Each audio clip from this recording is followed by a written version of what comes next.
Going to call to order the March 2025 meeting of the Knox County Board of Zoning Appeals. If you would call the roll. Curtis Brown. Present. Jonathan Repass. Present. Doug Lloyd. Ashley Williams. Present. Cecil Anderson. Present. John Elliott. Sherry Garrett. Present. Rebecca Longmire. Present. Paul Huff. Here. We have 8 members present. If you would join me in the Pledge of Allegiance.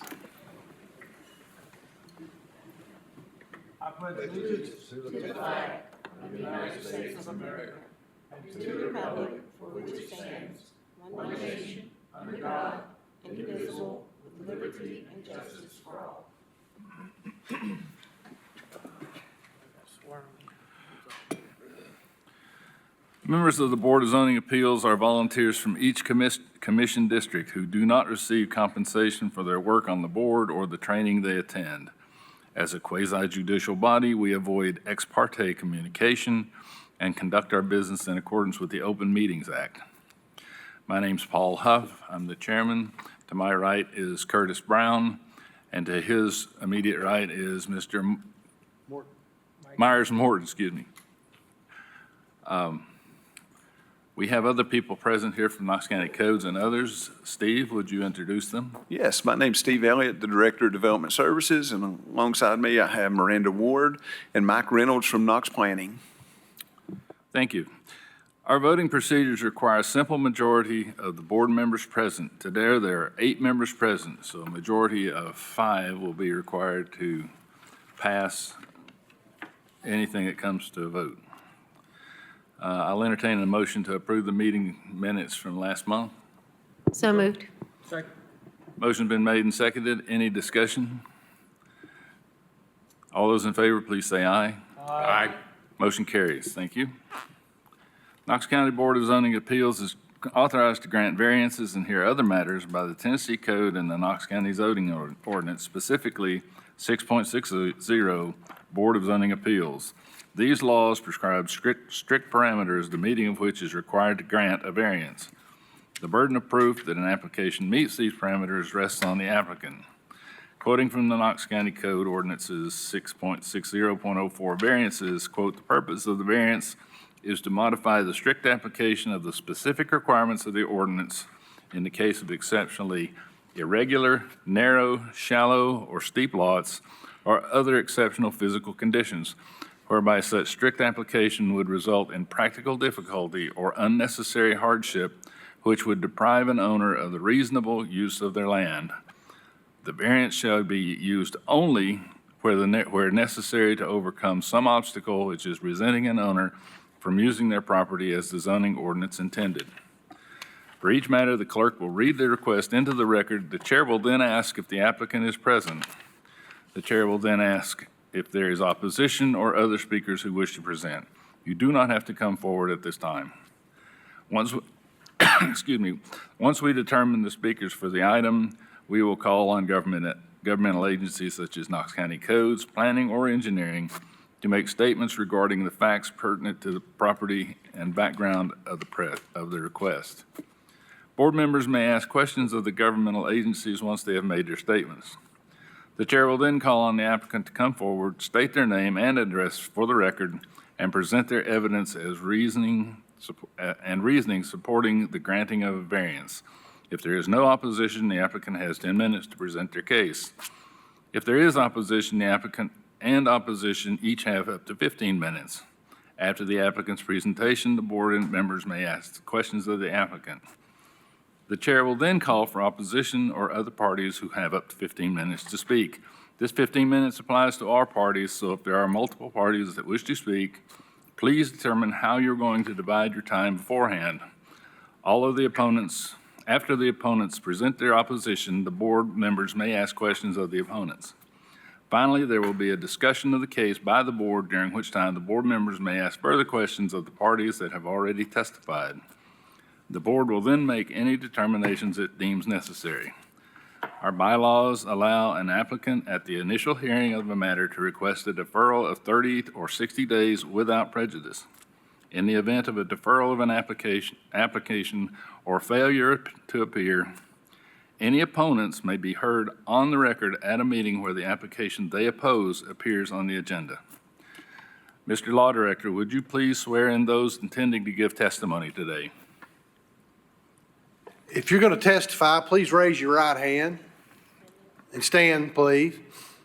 Do each of you swear or affirm that you'll testify to this board and give nothing but the truth? So help you God. Okay. Thank you. Are there any changes or corrections to the agenda? Yes, Chairman. Item 4A, we're going to withdraw. They submitted this request that they needed a setback from the periphery, but they actually do not. The periphery boundary follows the zoning boundary, not their property line. Very good. Okay. I guess we'll start then with item 4B.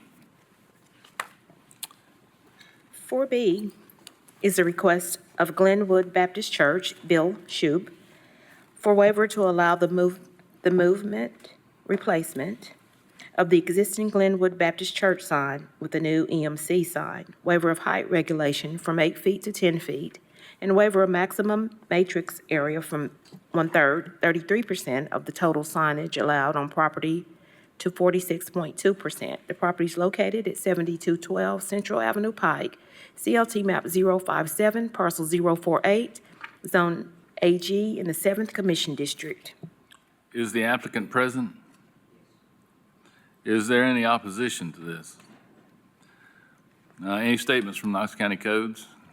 We don't have any at this time. Mr. Applicant, if you would come to the lectern and give your name and address for the record, be sure to turn it on. If you can't figure that out, Steve, can you help him?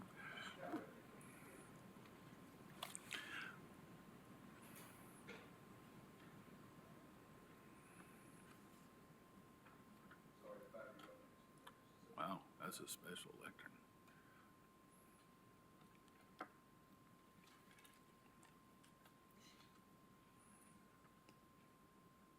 It's got to boot up.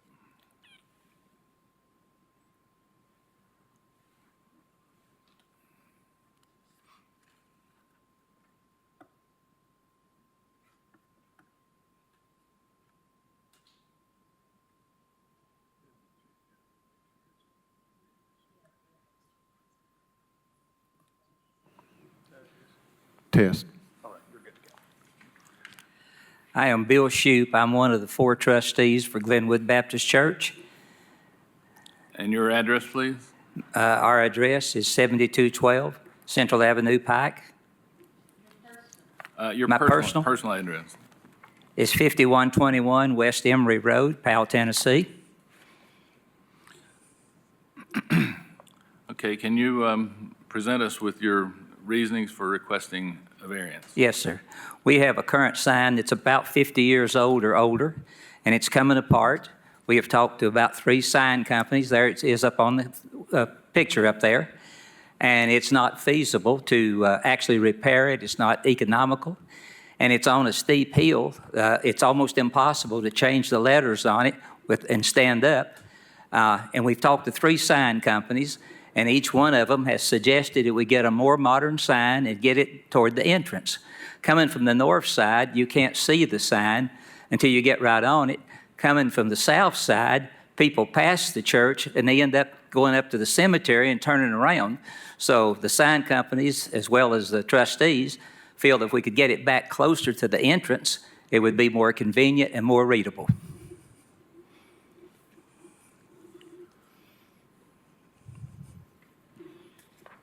Okay, that explains why you want to move the sign, but that's not part of your application. Well- You want to change it to an EMC, change the height, and change the actual matrix size. Can you address those issues? I can. As I said earlier, it's almost impossible to change that sign because of the slope. And we need something a little more modern, something that could be changed from the office. And in any kind of weather, you could change the message out there. This is for his church sign or speaker or something.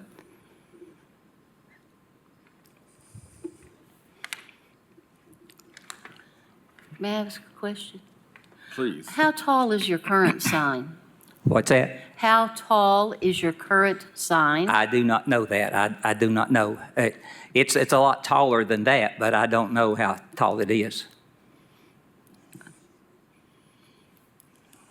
You think it's taller than 10 feet? Yes, it is.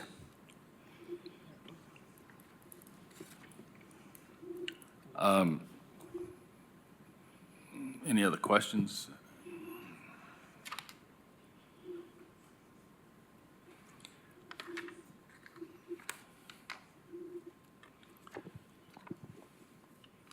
Mr. Huff, I have a question. Could ahead. you address increasing the maximum matrix area from a 33% to the 46.2? Okay, and talking to the three sign companies we had, they based on the speed limit, which I believe is 40 miles an hour, and they've got a formula to how many feet you should be able to read it, and all of those agreed that the sign should be about this size, and they agreed on the size of the letters. I have another question. Go ahead. Is this, I know you can change the lettering on the sign, via computer in the office, but is it a scrolling sign? No, or- it's not a scrolling sign. All right, thank you. I have a question. Go ahead, Sharon. The sign companies that you got quotes from and had these conversations with, are they aware of your current zone and what the regulations are in that zone? I didn't hear that. The sign companies that you consulted with for the new sign, are they aware of the zone that the church is currently in and the regulations in that zone? Yes, ma'am. They're why I'm here. They're the one that advised me to come and seek this particular zoning. We're agriculture, and that's basically because the church is 135 years old. I don't think there even was a commercial zone in Powell 135 years ago. So did they explain to you, or did you have a conversation as why the standard limits currently in the ag zone do not work? The current limit? Yeah, the current limits. They felt it would be more visible, more able to see.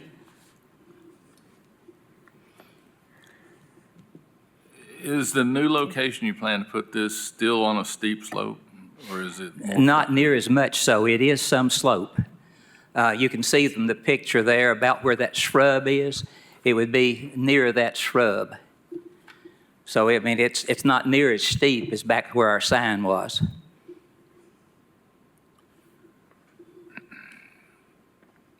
And the main access to the church, going into the church, would be up that driveway? That is correct. The other one just goes up to the cemetery.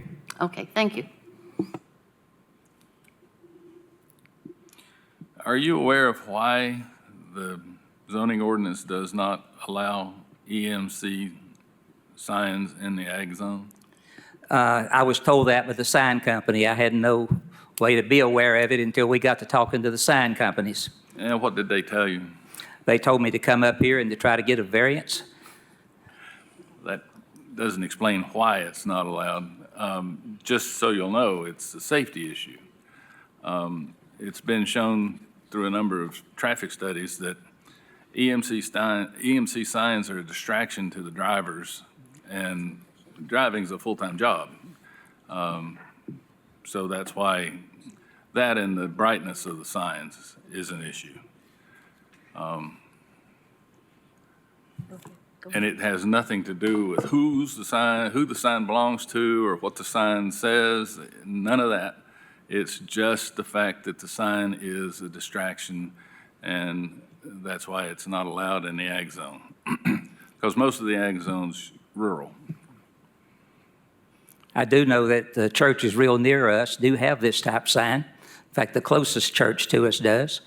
And so I drive by there occasionally. I haven't been distracted by it because it's not a moving thing. It's just a posted message. Does this sign have the capability of being a scrolling sign? We have not made the final with the sign company yet. That's not been mentioned by either the sign company or by us that we wanted a strolling sign.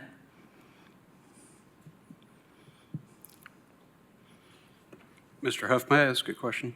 Yes, please. Sir, you mentioned the picture on the right that the entrance is on the right-hand side. Is that also the main exit? Yes. And the street to the cemetery, is that also the entrance and the exit?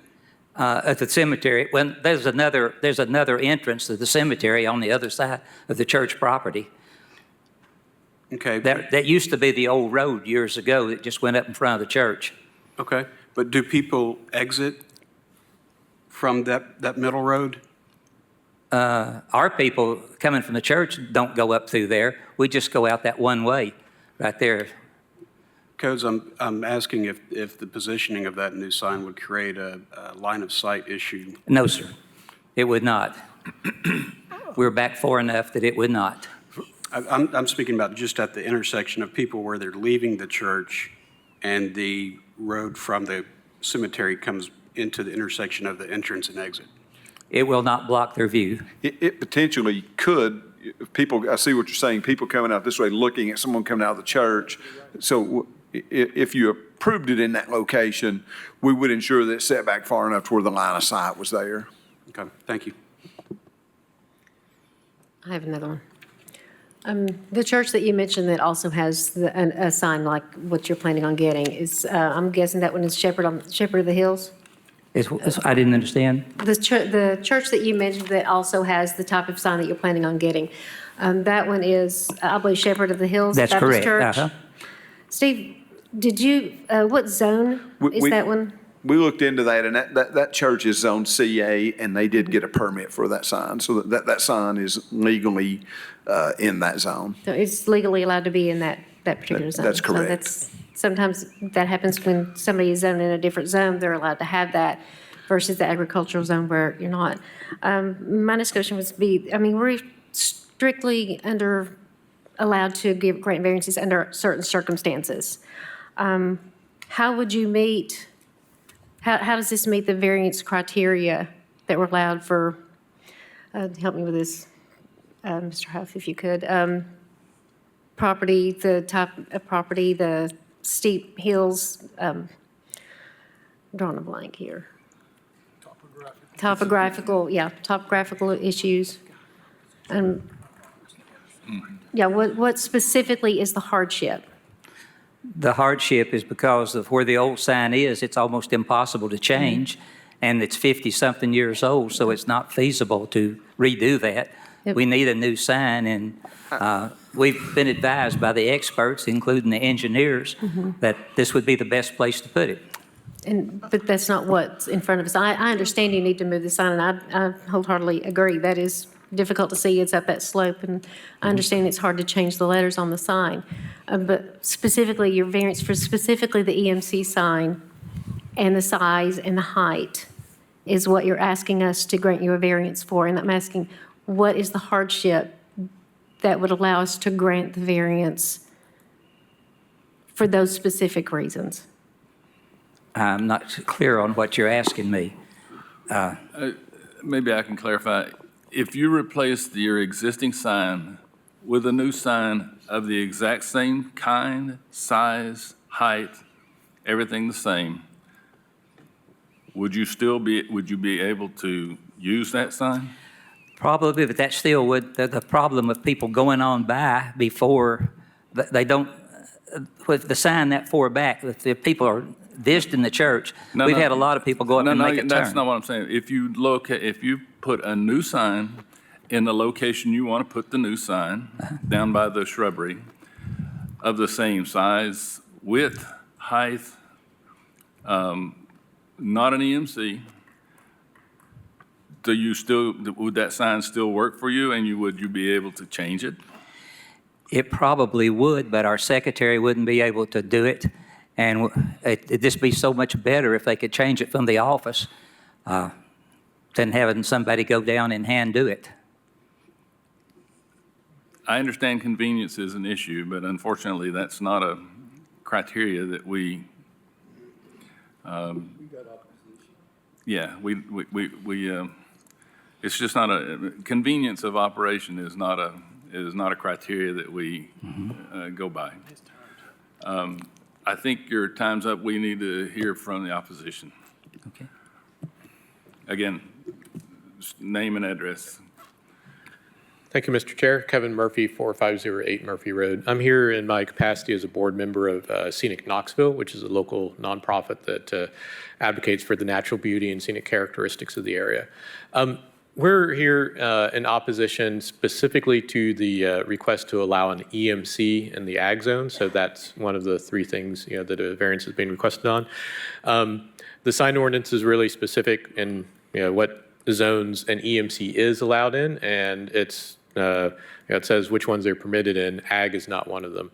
There was a lot of work that was done on the county sign ordinance about 16 years ago. It might be time to look at that ordinance again, but if EMCs are going to be allowed in the ag zone under some conditions or for some uses, the ordinance change process would be the way to look at that. So we would agree. We don't think granting a variance for an EMC without having an hardship as defined under the regulations really is changing the zoning ordinance. So we would ask not to allow the EMC, but to instead, that there is an option that's open, which is to actually look at changing the zoning ordinance, and that's where we can have all the thorough discussions about EMC safety issues and things like that. Thank you. I have a question for planning, I think. I'm sorry, did anybody have a question for Mr. Murphy? No, I have one for planning. Can this property be rezoned in such a way that a EMC will be permissible? Under the current land use plan designation, has a suburban residential place type. It does not allow consideration of any of the zones that allow EMCs, so it would have to include a plan amendment request as well, which would make it a little more challenging. Right. Except for the fact that it's EMC, is there any reason that they can't have the sign, whether height or size or anything? It's the EMC that's the problem? Yes, that's correct, Ms. Longmire. The sign was built about 1975. If you go back and look at the 1975 ordinance, there were no sign requirements at that time there was no sign requirements at all in the zoning ordinance. So my department would allow them to rebuild the sign in kind. Since it was built, it's a legal non-conforming use, but we can't permit them to have an EMC on it. But they could move it to where they want to move it. And I understand about putting the letters on. I had to work with that for years. But except for the EMC, they can have the sign they want. That's correct. Okay.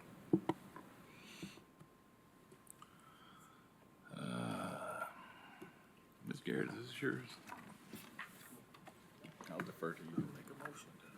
Okay, unfortunately, I don't see a hardship that would allow us to grant an EMC sign.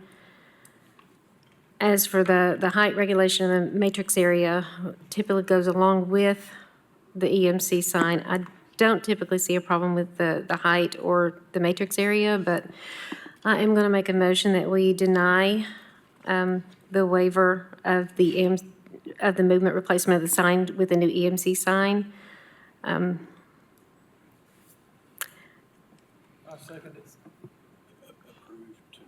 Yeah, I'm gonna move to approve the waiver of the height regulation in the matrix area of the 33% total signage to 46.2%. So you may have a larger sign and higher sign, but not the EMC. I'll second that. Motion's been made and seconded. Any further discussion? All those in favor, please say aye. Aye. Any opposition? Motion carries. New sign, different location, just not an EMC. So if they wish to pursue a change in zoning, they need to speak to planning, is that correct? That's correct, Ms. Longmire, but we also could engage in some discussion on allowing EMCs in certain situations. I would prefer that be under a use on review where it gets, a public forum that public gets to have input in it, and we can put some stringent requirements on it. So there may be an option for them moving forward, just not today. Do they need to speak to someone in planning about that? Yes. So, Mr. Shoup, you understand, wherever you are, I can't find you, that you do need to speak to planning? They may be better to start with their county commissioner and have a discussion about getting the ball rolling. You explain that to them, Steve. Okay, I am a little bit unclear on what you're asking me to do, and I've got to go back and report to the church. Mr. Steve's going to explain it to you. Okay. Sir, speak to the gentleman to your right. He'll help you understand. Reach out to your county commissioner and talk to her about what the problems are and the hurdles you're having. Okay. And let her talk with you about getting an ordinance amendment going or some sort of process that may help you guys. Okay, thank you. You're welcome. Very well. Item 4C. 4C is a request of Molly Robertson for waiver of peripheral boundary from 35 feet to 23 feet, located at 1248 Maples Glen Lane, CLT map 133, Group OC, parcel 013, zone PR and Ag in the 4th Commission District. Is the applicant here? Is there any opposition to this? If you could state your name and address for the record? Molly Robertson, 1248 Maples Glen Lane, Knoxville, 37923.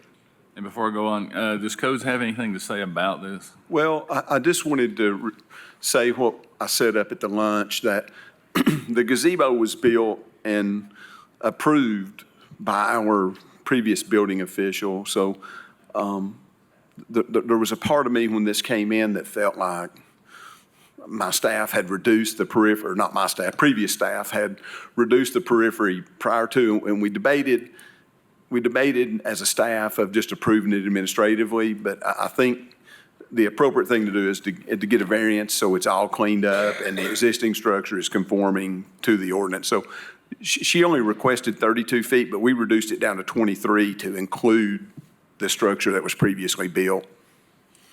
Does that Very make good. sense? That makes perfect sense. If you could go ahead and give us your reasoning for asking for a variance.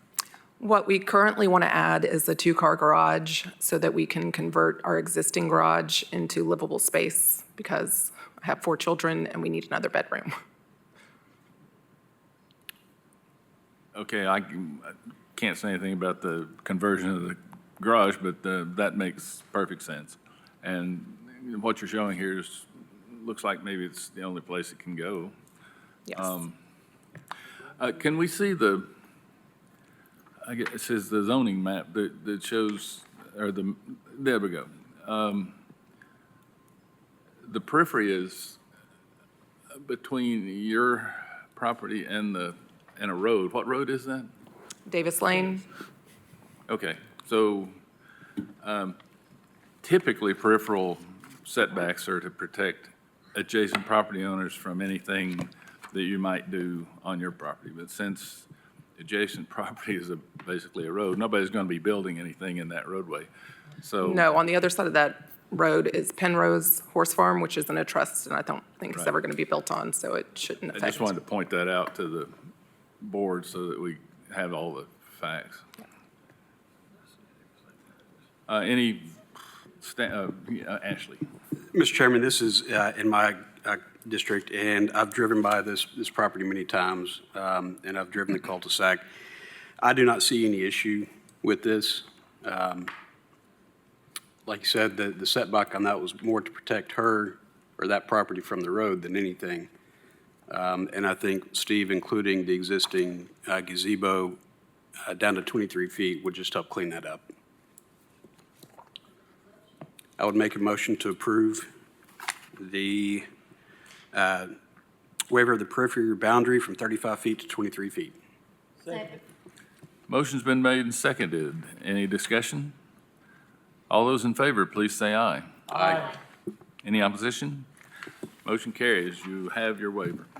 Thank you. You're welcome. And now we're talking to 4D. 4D is a request of Chad Benton, Benjamin C. Mullins, for waiver of strict application of Section 4.96.01A, requiring commercial mulch operation to be on a major collector road. Property located at 6815 Pleasant Ridge Road, CLT map 067, parcel 225, property zone industrial in the 6th Commission District. I see the applicant here. Is there any opposition to this? Mr. Mullins, if you would give us your name and address. Yeah, Ben Mullins, 550 West Main Street, here for the applicant, Chad Benton. Anything from codes? We have nothing. If you would, give us your reasoning, sir. Sure, and I appreciate the time. I know we talked about this a little bit during the agenda review earlier today. My client is looking to locate his commercial mulch business at 6815 Pleasant Ridge Road. It is, a property that's already zoned industrial, which the commercial mulch operation would be a use by right. In the industrial zone, it would not require use on review. However, it's still subject to some of the use standards, and primarily Section 4.96.01A of the Knox County zoning ordinance requires that it be located on a major collector street that then has access to an arterial street. And you look at Pleasant Ridge Road, per the major road plan, it is a major collector street as it comes kind of northwest up to its intersection with Old Callahan. And the Old Callahan is also a major collector street, but they did not extend that designation further northwest. And this property is about that says 146 feet, I estimate 160 feet. It's a stone's throw away from a major collector street. I initially thought that had to be an oversight because Pleasant Ridge Road, functions as a major collector. I understand Mr. Reynolds' description today did make sense. Well, going left, it does go to a dead-end street once you get past those businesses. They're a little further. But turning south, turning right, it still functions completely as a major collector street for those businesses. That entire area, all the property to the south, is zoned industrial. I think the property right next to it actually is light industrial. That would also allow commercial mulching operation. All of that property right now would allow a commercial mulching operation because it has access to Pleasant Ridge Road. Us being 160 feet would not. There's very little difference in the roads. Pleasant Ridge Road does have a center turn lane as you get to the intersection of Old Callahan. It does not pass that intersection, but the travel widths of the road are the same. The businesses, if we were to establish the operation there, they would not be going left because unless they were somehow needed to go to one of the other businesses in that area, which is not really foreseeable. They would have to turn right and go south, access Old Callahan, then access Clinton Highway. So functionally, it would work. It's just the strict application of the zoning ordinance says we can't do it. Which is why, we're asking for the variance. The standards for variances, where a property is located, actually sited, I think is the language of the ordinance, is a consideration for a hardship. We think it's unique that other businesses in the area, even the business across the street, would be allowed to do this, but we wouldn't. There's no safety concerns with accessing Pleasant Ridge Road at this location and turning right. So we would respectfully request a variance from the strict application of 4.9601A under these circumstances. Thank you. I want to read something from the 6.60.04. Purpose of the variance is to modify the strict application of specific requirements of the ordinance for exceptionally irregular, narrow, shallow, steep lots, or other exceptional physical conditions whereby such strict application would result in practical difficulty or unnecessary hardship, which would deprive an owner of the reasonable use of their land. The variance shall only be used where necessary to overcome some obstacle which is preventing an owner from using their property as the zoning ordinance intended. Since this is a use by right, the zoning ordinance did intend for you to be able to use that for commercial mulching operations, and the obstacle is simply a roadway designation. So I think, based on what I just read, my view is that it's certainly appropriate to grant the variance, but I'll hear from whose is this? Mr. Oh, Chairman, John I'm Elliott. sorry to interrupt, but did you guys get the email from Mr. Elliott that, okay? Yes, Yeah, yes. Mr. Elliott he helped us inform our decision. And in his absence, I will make a motion based on the strict reading of 6.60.04 to grant this variance because the obstacle is an administrative issue and it's prohibiting the property owner from using their property as the zoning ordinance intended. Second. Motion's been made and seconded. Any further discussion? Hearing none, I will say, all those in favor, please say aye. Aye. Opposition, no. Motion granted. Thank you all very much. Mr. Huff, who seconded that for the record? Jonathan. Oh, Mr. Jonathan Reed Reed. passed. Thank you. Thank you. I'll now entertain a motion to I make a motion adjourn. to adjourn. Second. Motion's been made and seconded. All those in favor, say aye. Aye. We're adjourned.